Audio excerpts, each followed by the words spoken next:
Assalamualaikum warahmatullahi wabarakatuh. Sedulur-sedulur Surya Pamengkang Jagat yang saya cintai, membahas tentang dunia gaib, membahas tentang jin, tentu sangat menarik dan tidak ada habisnya. Kali ini saya akan membahas atau menyampaikan perbedaan jin khorin dan juga jin khodam. Jadi sangat banyak sekali jin, macam-macam jin, golongan-golongan jin sangat banyak sekali. Dan kali ini saya akan menjelaskan, akan menerangkan tentang jin khorin dan juga jin khodam. Apa perbedaannya? Jin khorin ini ada semenjak manusia dilahirkan di bumi, diturunkan di bumi, diciptakan oleh Allah Subhanahu wa Ta'ala di bumi itu, plus sudah ada jin khorin. Jadi jin khorin ini semenjak manusia diciptakan oleh Allah Subhanahu wa Ta'ala, dilahirkan di bumi ini jin khorin, dan dia terus ada mendampingi manusia sampai manusia tersebut meninggal. Dan ketika manusia ini meninggal, jin khorin masih tetap hidup. Ini jin khorin.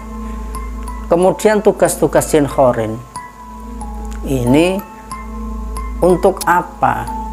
Untuk membisiki manusia, mengajak kepada kemungkaran, mengajak kepada kemaksiatan, mengajak untuk tidak beribadah kepada Allah Subhanahu wa Ta'ala. Intinya mengajak, membisiki untuk berbuat yang tidak baik, berbuat kemungkaran. Ini jin khorin. Namun ketika seseorang ini bisa mengenali jin khorin, bisa mengenali jin khorinnya, kemudian bisa mensyahadatkan, bisa mengislamkan jin khorin tersebut, jin khorin tersebut kemudian beriman kepada Allah, maka sudah lepas.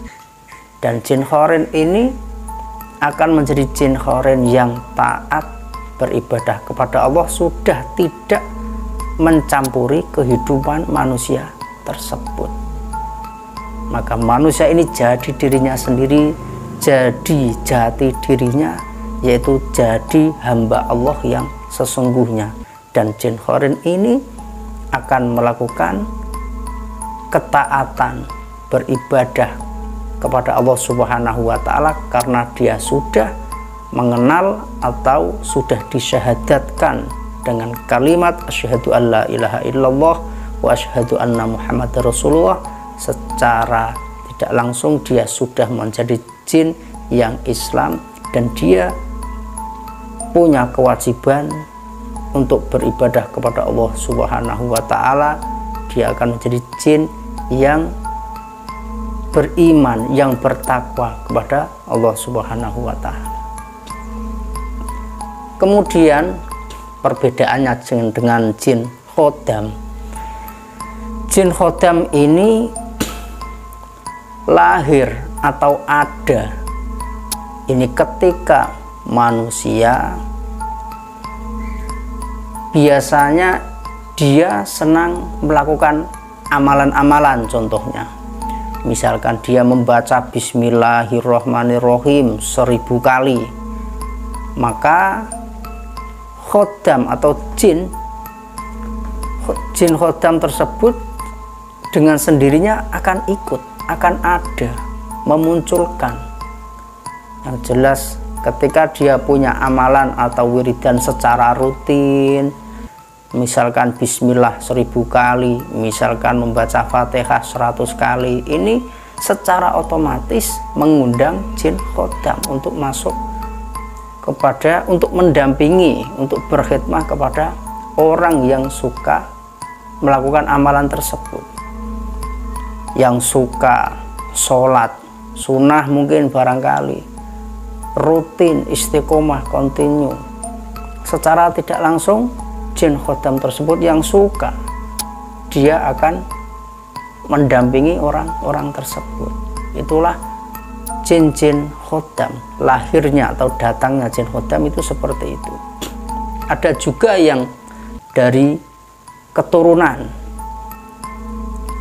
ada juga yang dari keturunan, mungkin dari leluhurnya dulu yang punya amalan-amalan atau apa, itu terus dia mendampingi anak keturunan dari orang yang pernah diikuti orang tersebut. Kemudian jin khodam ini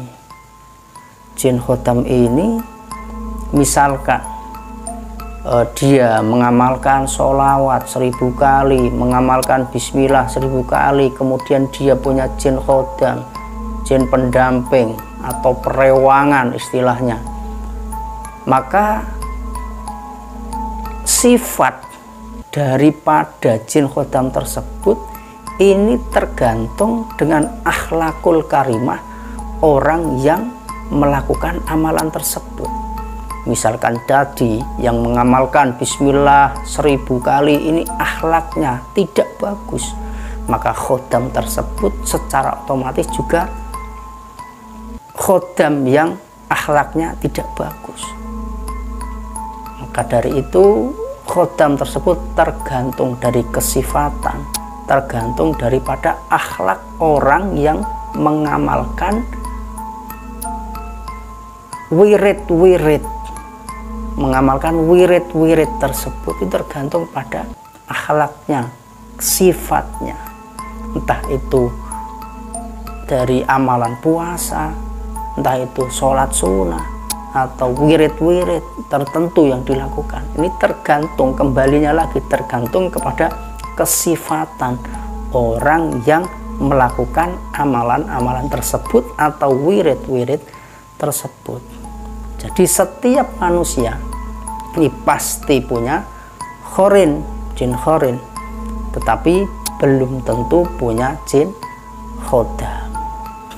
Itu pemirsa atau sedulur-sedulur Suryo Pamengkang Jagat yang bisa saya sampaikan, mudah-mudahan bermanfaat, menambah wawasan, dan jangan lupa subscribe, like, komen, dan juga di share, dan jangan lupa nyalakan lonceng notifikasinya agar tidak ketinggalan dengan konten-konten kita berikutnya.